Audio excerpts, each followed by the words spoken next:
बस दर्पण को कोई जरूरी राज पता चल गया है। जब वह तुम पर खुलेगा तब तुम्हें पता चल जाएगा कि वह तुमसे क्यों जल रही थी। उसने बड़ी उदासी से अपने बालों में हाथ फेरा और लंबे लंबे टेक भरता वहां से उसके तरफ देखे बिना चला गया। अब भला यह क्या बात हुई? वह मानवी की बात के पीछे को पहचान गई, इसलिए उसके होंठ खुद ब खुद मुस्कुराहट में ढलने लगे। आज विदाई का दिन था। सारे लोग तैयार होकर नीचे हॉल में जमा हो गए, क्योंकि हवेली के बाहर काफी अच्छा कुछ इंतजाम किया गया था। बहुत खूबसूरत सजावट की गई थी। लग ही नहीं रहा था कि हवेली के अंदर यह सजावट की गई है। सजावट देखकर किसी 5 स्टार होटल लगता था। वह डार्क ब्लू कलर के ग्रीन गाउन पहने किसी परी से कम नहीं लग रही थी। बहुत प्यारी लग रही थी। दीदी आप अक्षरा ने उसकी बड़ी तारीफ की तो वह अन्या ने भी कहा तुम बहुत खूबसूरत हो। मानवी तुम्हें देखकर तो कोई भी अपना दिल हार बैठेगा। दुल्हन बनी दीपाली ने उसकी तारीफ की थी। वह थोड़ी शर्मा सी गई थी। मुझे भी यहाँ बहुत मजा आ रहा है। मैं समझी थी कि गांव की शादी इतनी दिलचस्प नहीं होती, लेकिन पिछले 1 हफ्ता से अपनी जिंदगी में जितना मुस्कुराई हूँ शायद ही कभी इतना हंसी होंगी। तुम सबका बहुत बहुत धन्यवाद। तुम सब लोग बहुत अच्छे हो। मेरा तो दिल ही नहीं कर रहा कि यहाँ से जाऊं। अगले दिन उसे अपने घर जाना था, इसलिए वह कहने लगी, लड़कियों आ जाओ, बारात आ गई है। बारात आने का शोर मचा तो वह सारे उठकर वहां से जाने लगी, लेकिन मानवी वहीं पास बैठी रही। मदन नजर नहीं आ रहे। दीपाली ने मानवी से पूछा तो उसने कंधे उचकाए, जबकि सच तो यह थी कि उसकी भी खोजती निगाहें उसे ढूंढ रही थी। इससे पहले कि वह उसे और ज्यादा ढूंढती, सामने उसे अपनी तरफ आता दिखाई दिया। उसने खुद ब खुद अपनी नजरें झुका ली। वह काले कलर की 3 पीस सूट में काफी हैंडसम लग रहा था। भैया मदन ने आगे बढ़कर उसे गले लगाया तो उसने उसका माथा चूम लिया। भगवान तुम्हें हमेशा खुश रखे। बड़े भाई को उसने बहुत प्यार से आशीर्वाद दिए। दीपाली ने उसे बेकाबू होकर छेड़ा। अब आप हमें भी मौका दे देना कि मेरी शादी के बाद आपको भी ऐसी आशीर्वाद दी जाए।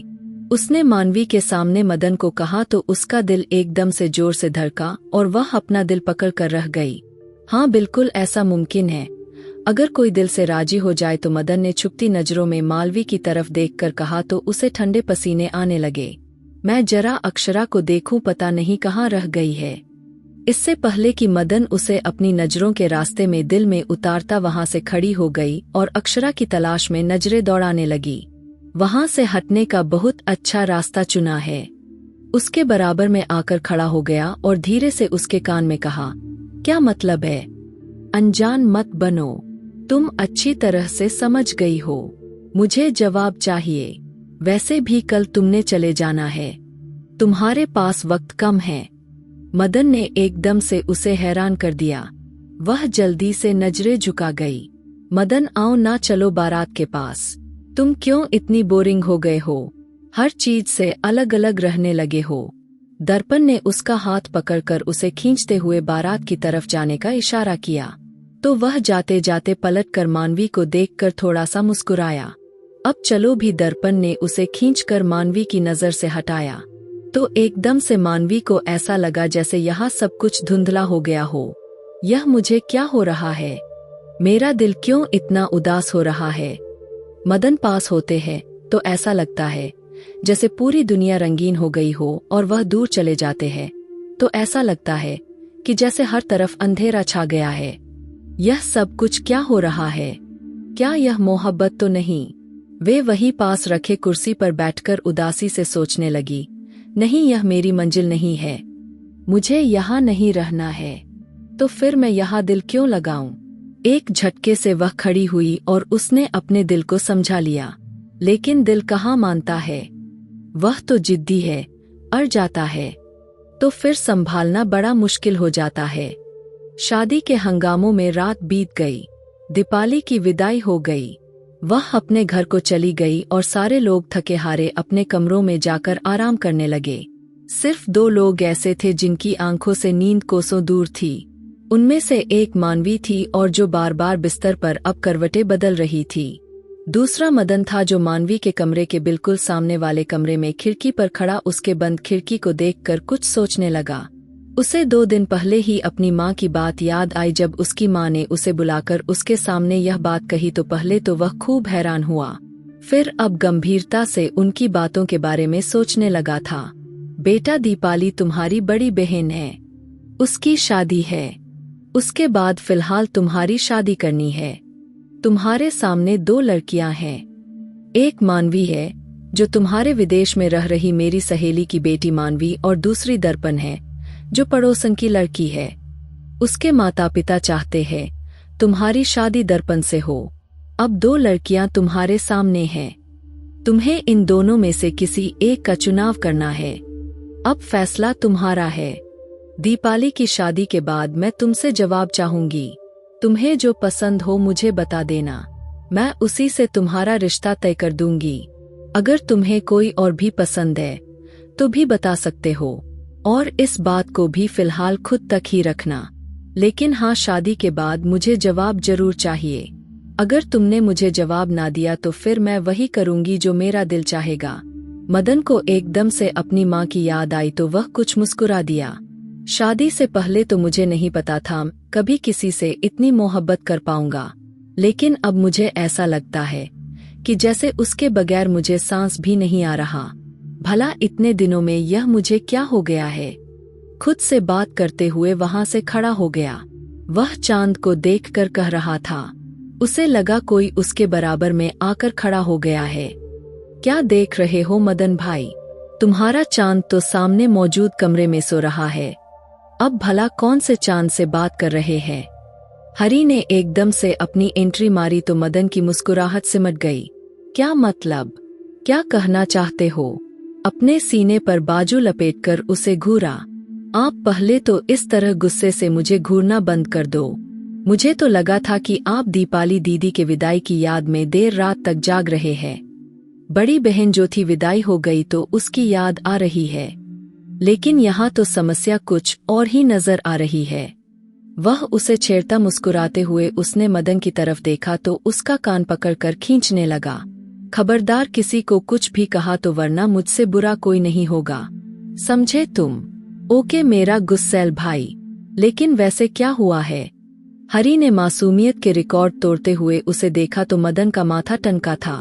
इस घर में तुमसे ज्यादा बड़ी फिल्म कोई और मौजूद नहीं। देखा, मान लिया ना, फिर मैं एक कॉमेडियन हूं ना। मदन ने एकदम से उसकी नकल उतारी तो वह अपना छोटा सा मुंह लेकर चला गया। फिर उन दोनों के ठहाके एक साथ तेज हुई। अगली सुबह वह जैसे ही नाश्ते की मेज पर पहुंचा तो उसकी नजरें हरी पर पड़ी। क्या हुआ, तुम्हारे चेहरे पर 12 क्यों बज रहे हैं। मदन ने उससे पूछा और फिर सामने की तरफ देखा। उसे मान भी कहीं नजर नहीं आई। वहां अक्षरा और कनक एक साथ बैठी अपनी बातों में बिजी थी। तुझे तो तेरे हॉस्टल वालों ने याद कर लिया है, कहते हैं हरी जल्दी से आ जाओ, तुम्हें वह बहुत याद कर रहे हैं। वैसे आप ज्यादा खुशियां ना मनाओ, एक ऐसी खबर सुनाने जा रहा हूं जिसे सुनकर आपके मुंह पर भी मेरी तरह 12 बज जाएंगे। अच्छा, ऐसी भी क्या बात है। उसने जलेबी का एक टुकड़ा मुंह पर रखते हुए हरी से पूछा। तो हरी ने उसके कान के पास जाकर धीरे से वह खबर सुनाई कि मानवी आज सुबह ही 8 बजे अपने घर को चली गई है। यह खबर सुनते मदन को एकदम हिचकी सी लग गई। बस अब इतना ज्यादा मजनू बनने की कोशिश मत करो, यहाँ सबको पता चल जाएगा। लेकिन मदन के तो होश ही उड़कर रह गए थे। अचानक क्यों चली गई, उसने पानी पीने के बाद ही हरी से पूछ लिया। उसके चेहरे पर एकदम से 12 बजे थे। कोई बात नहीं, वापस भी आ जाएंगी, फिक्र किस बात की है। हरी ने लापरवाही से कहकर सारा ध्यान नाश्ते पर मोड़ दिया। बेटा, नाश्ता करके जाओ, अभी तो आए हो और अभी जा रहे हो, कमजोर हो जाओगे। बिल्कुल अपनी सेहत का ख्याल नहीं रखते। माँ ने अपने इकलौते सपूत को यूं जाते देखा तो जल्दी से टोका था, लेकिन वह कुर्सी खींचकर खड़ा हो गया था और जाने के लिए कदम बढ़ा दिए। जाने दीजिए माँ, अब जब तक उनके दिल से रोग नहीं हटेगा यह ऐसे ही रहेंगे। तुम चुप करोगे या नहीं। मदन ने आगे बढ़कर उसके कान में कुछ धीरे से कहते एकदम से अपना पाँव उसके पाँव पर मारा तो वह बिलबिला उठा था। अच्छा, आइंदा के लिए मैं अपनी जुबान सी दूंगा, कुछ भी नहीं कहूंगा। हरी ने मुंह बना लिया। मदन, बहुत परेशान लग रहे हो, कारोबार में कोई समस्या है क्या? माँ ने उसे परेशान देखा तो जल्दी से उसके पीछे चली आई। नहीं, ऐसी कोई बात नहीं, बस थोड़ा सा सर में दर्द है, उसने कहकर अपनी माँ को थोड़ी देर के लिए टालना चाहा। सच में ऐसी कोई बात नहीं है। उन्होंने जाते जाते एक बार फिर से मुड़कर अपने बेटे से पूछा तो उसने बड़ी मुश्किल से मुस्कुराते हुए ना में सिर हिलाया। बात सुनिए मम्मी। इससे पहले कि उसकी मम्मी कमरे से निकलती, उसने अपनी माँ से बात की और बात यह थी कि आंटी इतनी जल्दी क्यों चली गई। ना चाहते हुए भी वह उनसे पूछने लगा, बेटा तुम्हारे अंकल जी की तबीयत खराब थी तो उन्होंने जल्दी से उन्हें आने को कहा। हम सबको भी उनके घर जाना चाहिए, उनकी तबीयत पूछनी चाहिए, लेकिन यहाँ शादी का हंगामा खड़ा है। वैसे भी आज तुम्हारी बहन आने वाली है, इसलिए हमने सोचा इस हफ्ते बाद जाकर उन्हें देख लेंगे। माँ ने सारी बात बताई तो उसने एकदम से अपनी माँ से अपने जगदीश अंकल के नंबर ले लिए। आप मुझे नंबर दे दो, मैं उनसे फोन पर ही तबीयत का पूछ लूंगा। उन्हें बहुत बुरा लगेगा कि हम में से कोई उनकी तबीयत तक नहीं पूछ सका। मदन ने एकदम से कहा तो माँ ने उसे अपना मोबाइल दे दिया। हेलो, नंबर मिलाते हुए उसने जैसे ही हेलो कहा तो उसकी धड़कनें एकदम से जैसे रुक सी गई। नमस्ते, सामने से मानवी की आवाज सुनाई दी। नमस्ते अंकल जी, तबीयत कैसी है? उसने बगैर कोई और बात पूछे जल्दी से अंकल जी की तबीयत पूछनी चाहिए।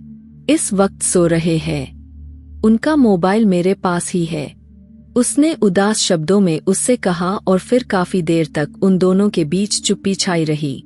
तुम इस तरह अचानक चली गई और मुझसे मिली भी नहीं और ना मेरी बात का जवाब दिया।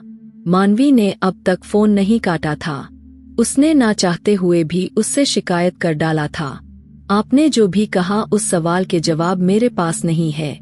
मेरा और आपका मिलन ना होने के बराबर है और यह बहुत उलझा हुआ सवाल है, इसलिए आपके सवाल को अधूरा छोड़कर यहाँ आई हूँ।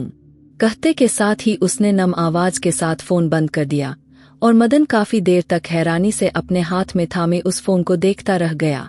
जिस चीज को हम खुद के लिए कठिन बना लें, वह हमारे लिए कभी आसान नहीं होती।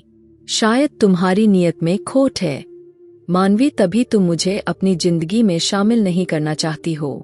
लेकिन अब तुम भी देखना कि मदन को ना कहना तुम्हारी जिंदगी की सबसे बड़ी गलती होगी। उसने एकदम से अपना फोन अपने बेड पर उछाल दिया और धम से पलंग पर लेटकर ऊपर छत को घूरने लगा। उसका दिल एकदम से खाली हो गया। उसे अपने ऊपर बहुत गुस्सा आने लगा, जैसे किसी ने उसे ठुकराकर एक जोरदार थप्पड़ उसके मुंह पर मारा हो। इसका अंजाम जरूर भुगतोगी। आज तक किसी ने मदन तिवारी को ना नहीं कहा और तुमने उसे ठुकराकर बहुत बड़ी गलती की है। मैंने आज तक अपने जज्बातों को खोलकर नहीं दिखाई। तुम्हें देखकर पहली नजर में ऐसा लगा जैसे तुम मेरी जिंदगी बन गई हो। तुम्हारे दिल में भी बराबर की आग लगी है, लेकिन न जाने किस वजह से तुम मुझे ठुकरा रही हो। यह मेरी समझ से बाहर है, मगर अब तुम देखना मदन तुमसे इस बात का कैसा बदला लेता है। उसकी आंखों में एक अजीब आग उठी थी। क्या बात है बेटा, इतने दिनों से नोट कर रही हूँ। जब से गांव से वापस आई हो बिल्कुल गुमसुम सी रहने लगी हो, बात तक नहीं करती, वरना तुम बहुत हंसमुख लड़की हुआ करती थी। आखिर हुआ क्या है? सरिता देवी ने जब छत पर अपनी बेटी मानवी को आसमान को तकते हुए देखा तो एकदम से जैसे पूछ बैठी, ऐसा तो कुछ भी नहीं है, मैं बिल्कुल ठीक हूँ, मुझे भला क्या हुआ है? उसने एकदम से अपनी आंखों के कोनों को साफ किया और जल्दी से मुड़कर अपनी माँ की तरफ देखा। बिल्कुल ऐसा ही है, तुम चाहे लाख मना करो, लेकिन मुझे साफ नजर आ रहा है। अच्छा, तो क्या नजर आ रहा है आपको? उसने आगे बढ़कर अपनी माँ के गले में बाहें डाले तो उन्होंने उसे एकदम से खींचकर अपनी नजरों के सामने किया। क्या चाहिए? कब से तुम्हें देख रही हूँ। तुम हमेशा गर्म चाय पीती थी, लेकिन अब तुम्हारी चाय बिल्कुल ठंडी हो जाती है। बिल्कुल बर्फ। लेकिन तुम्हें कोई अंदाजा नहीं। क्या हुआ मुझे नहीं बताओगी? उसकी माँ ने बिल्कुल सही अंदाजा लगाया, लेकिन उसे तो बस यूं ही झुठलाना था। ऐसी कोई बात नहीं, आप बस फालतू ही परेशान हो रही हो। पापा के बारे में परेशान हूँ, दिन अब दिन कमजोर हो रहे हैं, उसने परेशानी से कहा। तो सरिता देवी ने उसे हौसला दिया, बेटा हमारे जाने के बाद तुम्हारे पापा ने अच्छी खासी परहेज की, ऐसी तैसी की है, उसी की वजह से उनकी तबीयत बिगड़ गई है। अब वह बिल्कुल ठीक है। इससे पहले कि वह और ज्यादा उनसे कुछ कहती, उसी बीच उनका फोन बजा तो वह उसकी तरफ ध्यान देने लगी थी। साधना मेरी सहेली कैसी हो आप? क्या हुआ? आप रो क्यों रही है? सब ठीक है ना? एकदम से सरिता देवी ने कहा तो उसके कान भी खड़े हो गए। गांव के हवेली से फोन था। साधना देवी का नाम सुनते ही अपने कान खड़े करती उसने इशारे से अपनी माँ से पूछा तो उन्होंने उसे चुप रहने का इशारा किया। आप बिल्कुल फिक्र ना करें, हम आ रहे हैं। हम बस कल ही सुबह निकलते हैं। अभी तो रात काफी हो रही है, इस वक्त निकलना थोड़ा मुश्किल है। हम सुबह जल्दी पहुंच जाएंगे। फोन बंद करके मानवी की तरफ देखा तो उसने आईब्रो उचकर उनसे पूछा, बेटा तुम्हारी नानी आंटी की तबीयत बहुत खराब हो गई है, तुम्हें याद कर रही है, तुम्हारे पिता को भी याद कर रही है, कह रही है गांव में एक बार मिलने आ जाओ। माँ हम अभी 2 हफ्ते पहले ही तो गांव से आए थे और अब फिर से जाना अच्छा नहीं लगता। उसने एकदम से मना कर दिया और मुंह फेर गई। मदन से एक बार फिर से उसका सामना करने के लिए वह बिल्कुल भी तैयार नहीं थी। फिर 2 हफ्ते की छुट्टी के बाद एक बार फिर से दुश्मन जान को देखना किसी दर्द से कम नहीं था। उसकी बोलती आंखें उसे हमेशा परेशान करती थी। अब 2 हफ्ते की चुप्पी के बाद उसे देखना नहीं चाहती थी। वह बिल्कुल भी जाना नहीं चाहती थी। तुम्हारा दिमाग खराब हो गया है। तुम्हारी नानी आंटी ने तुम्हें इतना मान सम्मान दिया, इतनी मोहब्बत दी, वहाँ के हर आदमी ने हमें इतना प्यार दिया। अब जब उन्हें हमारी जरूरत है तो तुम क्यों कह रही हो नहीं जाना? अभी उनकी शादी के हंगामों को सिर्फ 2 हफ्ते हुए हैं और नानी आंटी की तबीयत खराब होना कोई अच्छी बात नहीं। हमें जल्दी से वहाँ जाना चाहिए। मैं कुछ नहीं सुनूंगी। अब तो तुम वहाँ रहकर आई हो, तुम्हें अंदाजा हो गया है वह लोग बिल्कुल भी जाहिल लोग नहीं हैं और बहुत प्यार करने वाले लोग हैं। तो फिर तुम्हें समस्या किस बात की हुई है? सरिता देवी का पारा हाई देखते उसने जल्दी से हामी भर ली और कमरे में जाकर अपना बैग तैयार करने लगी। लेकिन उसका दिल खून के आंसू रोने लगा। उसने न जाने क्यों मदन को ठीक से जवाब ना दिया और अब उसका सामना करने का सोचते ही उसे बहुत घबराहट होने लगी थी। नमस्ते नानी आंटी, कैसी है आप? आप प्लीज अपना ध्यान रखिए ना, देखिए कितनी कमजोर हो गई है। दरवाजा खोलकर अंदर दाखिल होते उसकी नजर जैसे ही सामने पड़ी तो वह दुश्मन जान उसे ही देख रहा था। उसने एकदम से नजरें फेर ली और नानी आंटी से गले लगकर कहने लगी। उस बीच उसने बिल्कुल अनजान महसूस करते वहां से उठ खड़ा हुआ, अपने कमरे से बाहर चला गया। यह बात मानवी ने बुरी तरह महसूस की। मैं बिल्कुल ठीक हूँ बेटा, बस साधना देवी ने तुम लोगों को फालतू में परेशान कर दिया। उन्होंने मोहब्बत से उसका माथा चूमा, उसे आराम करने की सलाह दी तो वह अपने कमरे में चली आई जो हवेली में उन लोगों के लिए एक खास जगह थी। शाम को वह सोकर उठी थी। उसे पता चला कि हवेली में बिल्कुल सन्नाटा छाया हुआ है। नौकर से पूछा तो पता चला सारे हवेली वाले खेतों की तरफ घूमने गए हैं और दोपहर हो गया, किसी ने मुझसे पूछा ही नहीं। उसने दिल ही दिल में सोचा, अच्छा खेतों में कौन कौन गया है और मुझे किसी ने नहीं जगाया। आप सो रही थी, मदद साहब ने मना कर दिया। कहने लगे हम लोग काफी है। उन्हें वैसे भी खेतों में जाने का बिल्कुल भी शौक नहीं, इसलिए सारे घर वाले चले गए और हाँ उनके साथ दर्पण भी गई है। वैसे वह नहीं जाती लेकिन मदन साहब बेहद कहने पर वह भी चली गई। नौकरानी की जुबान से यह सुनते ही उसकी आंखें पानियों से भरने लगी। तो यह थी आपकी मोहब्बत, बस कुछ कदम की साथ थी और बस फिर किसी और की तलाश में रोते हुए भागकर अपने कमरे में आई थी कि उसे हवेली के बाहर से बातों की आवाज सुनाई दी। अरे मानवी बेटा तुम भी चलती ना, हमें तो बहुत मजा आया। नानी आंटी ने उसे अपने पास बुलाकर कहा तो उसका दिल चाहा कि वह उनसे लिपट कर रोने लगे। बस ऐसे ही नानी आंटी दिल नहीं किया। उसने सर झुकाकर अपनी उंगलियां चटकानी शुरू कर दी। दर्पण, अब तुम्हारे पैरों का दर्द कैसा है? मदन की मोहब्बत भरी आवाज पर उसने सर उठाकर देखा तो उसके तन बदन में आग जल उठी थी।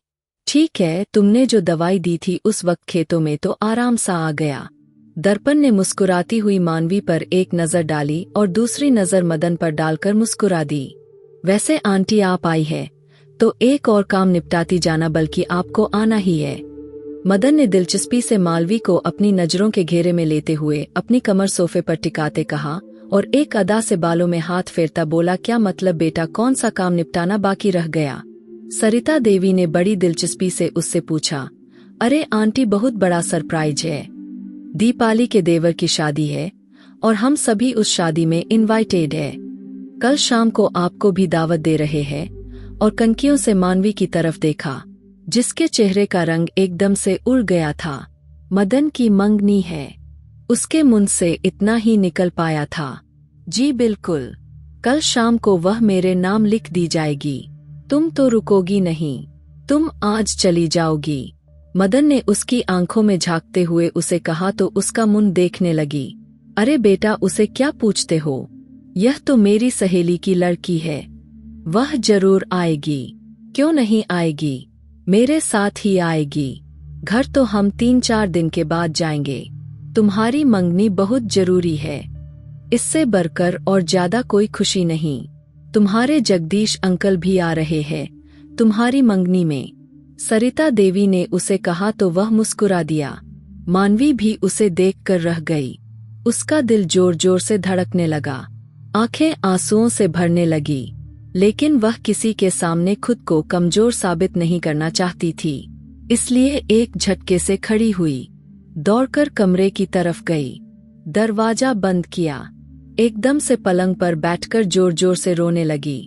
मैं समझी थी तुम्हारी मोहब्बत हर कदम पर मेरे साथ रहेगी, लेकिन तुमने मुझसे इतना बड़ा धोखा किया। मुझसे दिल लगाया और जिंदगी में किसी और को शामिल करने जा रहे हो। मदन, मैं तुम्हें कभी इस बात के लिए माफ नहीं करूंगी। काफी देर तक रोने के बाद भी उसका दिल हल्का नहीं हो रहा था। उसने खुद से बातें की। मानवी बेटा, दरवाजा खोलो, मैं तुम्हारी आंटी हूँ। उसने एकदम से आईने में अपनी आंखें देखी जो बहुत ज्यादा सूजी हुई दिखाई दे रही थी। क्या हुआ बेटा, तुम्हारी आंखों को क्या हो गया है? उन्होंने उसका चेहरा अपनी तरफ किया तो उसने हंसते हुए बहाना बनाया। आंटी, ना जाने अचानक से एलर्जी हो गई है मुझे। अक्सर यह हो जाती है, आंखें सूअ जाती है। उसने मुस्कुराकर कहा तो आंटी ने सुकून का सांस लिया। बेटा, यह मैं तुम्हारे लिए कपड़े लेकर आई हूँ। यह तुम्हारी साधना आंटी ने सबको बनाकर दिए हैं। उनके इकलौते बेटे की मंगनी है, इसलिए उन्होंने कहा था कि सबको यह कपड़ा तुम दे देना। कल सब एक जैसे कपड़े पहनेंगे। आगे बढ़कर उसे वह कपड़ा थमाती कमरे से निकल गई। उसने एकदम से वह कपड़ा उठाकर पलंग पर फेंक दिया। सारी रात बैठकर करवटें बदलती गई और सुबह जब उसकी आँख खुली तो उसने मदन को दर्पण के साथ गाड़ी में जाते हुए देखा। यह मंजर उसके दिल में छुरा सा लगा और वहीं पूरा दिन अपने कमरे में बैठी रही। दर्पण के साथ हाथों में हाथ डालकर जाते हुए, तुम्हें बिल्कुल भी शर्म नहीं आई? तुमने दिल मेरे साथ लगाया था। तुम एक नंबर के फ्रॉड हो, फ्रॉड इंसान। मैं तुम्हें इस बात के लिए कभी माफ नहीं करूंगी। उसने रोते हुए अपने आंसू साफ किए। उसका दिल बिल्कुल खाली हो चुका था, ऐसे जैसे मुर्दा हो गया हो। अरे बेटा, तुम अभी तक तैयार नहीं हुई हो। सरिता देवी अंदर आई तो उनके साथ 2 लड़कियां और भी थी। उन्होंने अंदर आकर उसे कहा तो वह चौंक गई। मुझे तैयार होना है, बस कपड़े ही तो बदलने हैं। अरे नहीं, सारी लड़कियों के लिए ब्यूटिशियन बुलाई गई है, सब तैयार हो चुकी है, तुम बाकी हो। जल्दी से कपड़े बदल लो ताकि तुम्हें भी तैयार कर दिया जाए। इतने भड़कीले कपड़े नहीं पहनूंगी, मेरी मंगनी थोड़ी है, यह तो दर्पण को पहनना चाहिए। उसने जब ड्रेस निकाल कर देखा तो हैरानी से अपनी माँ से पूछने लगी, दर्पण का ड्रेस भी दूसरा है और बाकी सबका एक जैसा है। अब तुम्हें यह पहनना ही पड़ेगा। उन्होंने एकदम से उसे बाथरूम में धक्का दिया तो वह जल्दी से तैयार होकर बाहर निकली। ब्यूटीशियन अब उसे तैयार करने लगी। जैसे ही उसने आईने में अपने आप को देखा तो उस पल जैसे किसी दुल्हन का चेहरा नजर आया था। वह ब्यूटीशियन पर भड़क उठी। तुमने मेरा मेकअप किस तरह का किया है? क्या मैं दुल्हन हूँ? तभी सरिता देवी अंदर आई। उसकी नजर उतारने लगी और कहा, बेटा एक शब्द भी कुछ मत कहो, जल्दी चलो, देर हो रही है, मुहूर्त निकला जा रहा है, घर के सभी लोग चले गए हैं, बस हम ही बाकी है, हमें निकलना चाहिए। तुम बहुत प्यारी लग रही हो, अब जल्दी से नीचे आ जाओ, सब लोग तुम्हारा इंतजार कर रहे हैं। यह कहते के साथ सरिता देवी वहां से चली गई और काफी देर तक वहीं बैठी रही और हिम्मत की कहा, किसी भी कीमत पर मुझे उसे अभी कुछ नहीं बताना, उसे सरप्राइज देना है। मैं उसकी मोहब्बत में अब तक तड़प रही हूँ और उसे किसी और का होते नहीं देख सकती। वह एक घमंड से उठ खड़ी हुई और बाहर की तरफ कदम बढ़ा दिए। अरे वाह, क्यों बैठी हो मानवी, इधर आ जाओ, तुम्हारी जगह इधर है। उसने अपनी साधना आंटी की बात सुनते ही चौंक कर स्टेज की तरफ देखा तो मदन उसे देखकर बेहद मुस्कुरा रहा था। उसने मदन के बराबर में बैठने का कह रहे थे, पर यह तो दर्पण की जगह है, मैं यहाँ कैसे बैठ सकती हूँ? तभी उसे सामने से एक और दूल्हा नजर आया जो शायद दीपाली दीदी का देवर था। उसने एकदम से खड़े होकर मदन से कहा तो वहाँ मौजूद सारे लोग उसे देखकर हंसने लगे। ओके, यह तुम्हारे लिए सरप्राइज था और तुम्हारे साथ हम लोग प्रैंक करना चाहते थे। मानवी भाभी देख नहीं रही, आपका कपड़ा और मदन भाई का कपड़ा एक जैसे ही रंग का है। हरी ने जैसे ही आगे बढ़कर उसे समझाया तो वह हैरान हुई, उसे देखती रह गई। आ जाओ, अब क्या सोच रही हो और रो क्यों रही हो? प्लीज, अब नहीं, बहुत दिनों से रुला दिया, अब और ज्यादा दुख नहीं दे सकता। मदन ने एकदम से आगे बढ़कर उसका हाथ थामा तो वह खाली खाली निगाहों से उसे देखने लगी। मैं हमेशा तुमसे मोहब्बत करता हूँ और तुमसे ही करता रहूंगा। तुमने यह सोचा भी कैसे कि मैं तुम्हारे अलावा किसी और को अपनी जिंदगी में शामिल करूंगा? उसने उसका हाथ पकड़कर चूमा। उसे यह सब कुछ सपने की तरह लग रहा था। आप आईने में देख लो, बिल्कुल मेरी दुल्हन लग रही हो, मेरी नजर से देखो को तुम्हारी मोहब्बत तुम्हारी आंखों में साफ दिखाई दे रही है और उसने तुम्हारे पूरे बदन को खूबसूरत बना दिया है। मदन ने झुककर उसके कान में धीरे से कहा और फिर उसका हाथ पकड़कर उसे अपने नाम की अंगूठी पहना दी। साथ में दर्पण और रंजन ने भी एक दूसरे को अंगूठी पहनाई। मदन से ज्यादा खुश रंजन दिखाई दे रहा था। उसे उसकी मनपसंद दुल्हन मिल रही थी। दर्पण ने भी चुपचाप रंजन के नाम की अंगूठी पहन ली थी। आपने मुझे बहुत तंग किया, मेरा तो सांस ही रुक गया। आपके नाम के साथ दर्पण को जोड़ने का सुनकर उसने एकदम से शिकायत की तो मदन हंस पड़ा। मैं हूं ना तुम्हारे हर एक दुख का छुटकारा करने के लिए। उसने मोहब्बत की निगाहों से उसे देखा था। वह नजरें झुका गई। तुमने यह सोचा भी कैसे कि मदन अपनी दुल्हन अपनी मानवी को बीच राह में छोड़ देगा? वह भरपूर खुशी अंदाज में उसे अपनी नजरों के बहाव में लेकर देखने लगा। गलती हो गई मुझसे, आइंदा ऐसा नहीं होगा।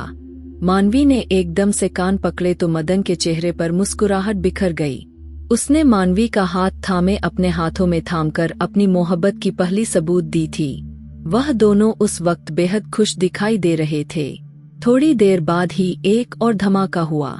नानी आंटी का कहना था कि अब सगाई तो हो गई लेकिन शादी भी इसी फंक्शन में हो जानी चाहिए। सभी परिवार इसमें शामिल है और जिसके शादी में गए थे दर्पण और रंजन की, उसकी मंडप में मानवी और मदन की शादी हो गई। और सबसे बड़ा धमाका तब हुआ जब दर्पण की दीपाली के देवर से शादी हुई, क्योंकि दीपाली का देवर रंजन उससे बहुत प्यार करता था और उसने अपने बड़े भाई की शादी में ही दर्पण का हाथ मांग लिया था और दर्पण के माता पिता ने झट से स्वीकार कर लिया था। बेशक दर्पण मदन से मोहब्बत करती थी लेकिन रंजन भी दर्पण के टक्कर का था। दर्पण कभी अपने माँ बाप के खिलाफ नहीं जा सकती थी, इसलिए दर्पण ने रंजन से शादी कर ली। मानवी और मदन का रिश्ता होने दिया क्योंकि मदन उससे प्यार नहीं करता था और यह बात दर्पण को काफी अच्छे से पता था। एक तरफा मोहब्बत कभी भी फलता नहीं है। इसलिए उसने सही फैसला लिया और मानवी और मदन को एक होते देख खुश हुई। आज मानवी की सुहागरात थी। वह बहुत घबरा रही थी। मदन उसको सेज पर बैठे देख बिखर सा गया था। उसे समझ नहीं आ रही थी। उसकी मोहब्बत उसके सामने थी। वह शुरुआत कहाँ से करें? तभी मानवी ने उसे पीछे से बाहों में भरकर सॉरी बोला तो उसके तन बदन के ज्वालामुखी को छेड़ दिया था और मानवी को अपने आगे करता वह पगला हुआ था। अगर इंसान को मनपसंद चीज मिल जाए और वह उसके सामने हो तो उसकी खुशी दुगनी हो जाती है। मानवी के तन से उसके दुपट्टे को अलग करता, उसको हर पर्दे से आजाद करता, खुद भी बेपर्दा होता।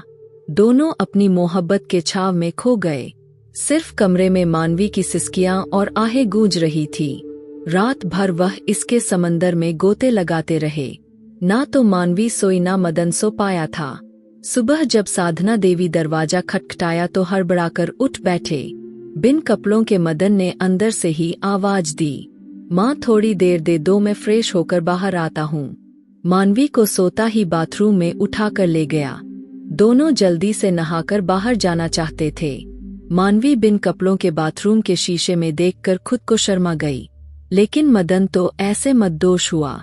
मानवी को शीशे में देखने की फुर्सत ना दी और फिर से उसके ऊपर अपनी मोहब्बत की बरसात कर दी और जल्दी से बाथरूम से बाहर आए। रात के मोहब्बत को पाकर वह बहुत ज्यादा निखर गई थी और बहुत ही खूबसूरत लग रही थी। मांग में सिंदूर, हाथों में चूड़ा, परिवार के सभी के पैर छुए, नाश्ते की टेबल पर विजमान हुए। सभी हंसी खुशी उन्हें देखकर बहुत खुश हुए।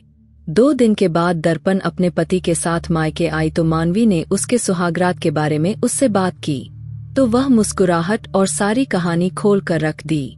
उसने कहा कि जब रंजन ने मेरा घूंघट उठाया तो मैं घबरा गई थी, लेकिन रंजन मुझे देखकर पागल हुआ था। ना जाने कब से वह मेरे लिए इतनी मोहब्बत लेकर बैठा था। मुझे हंसने और सांस लेने की फुर्सत ना दी और सारी रात इसके समंदर में गोते लगाते रहे।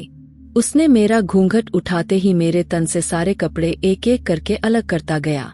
ब्लाउज को तो उसने 2 हिस्सों में कर दिया था क्योंकि एन टाइम पर ही ब्लाउज का जिप खराब हो गया था। उसके बाद मुझे देखकर ही पागल होता। उसने आधी रात तक तो बस मुझे चूमता ही रहा। उसका इस तरह का पागलपन देखकर तो मैं खुद पागल सी हो गई। कब मैं उसका साथ देने लगी मुझे खुद पता नहीं चला। बस यूं ही सुबह हो गई। दर्पण, तुम तो मुझसे भी ज्यादा छुपी रुस्तम निकली। प्यार का नाटक किसी और से करती रही और सुहागरात किसी और के साथ। मानवी ने उसे एक आंख दबाकर कहा तो वह भी हंसती। शायद मानवी, मेरा प्यार रंजन ही था। एक तरफा प्यार कभी प्यार नहीं होता, इसलिए मैं पीछे हट गई थी और जो मुझे मिला शायद मदन से भी ज्यादा अच्छा है। दर्पण भी अपना एक आंख दबाती यह सब कह गई। यह थी मानवी और मदन की प्रेम कहानी और दर्पण और रंजन की शादीशुदा जिंदगी की कहानी। और मेरी वीडियो आप लोग जहां कहीं से भी देखते हैं, कमेंट में अपने शहर और राज्य का नाम जरूर बताइए। मुझे आप लोगों के कमेंट पढ़ने में बहुत आनंद आता है और उन सभी का मैं बहुत बहुत धन्यवाद करना चाहती हूँ जो लोग मेरी वीडियो को देखते हैं, लाइक करते हैं और शेयर करते हैं। अगर आपको आज की कहानी पसंद आई है तो वीडियो को जरूर लाइक कीजिएगा और अपने दोस्तों के साथ शेयर भी कीजिएगा।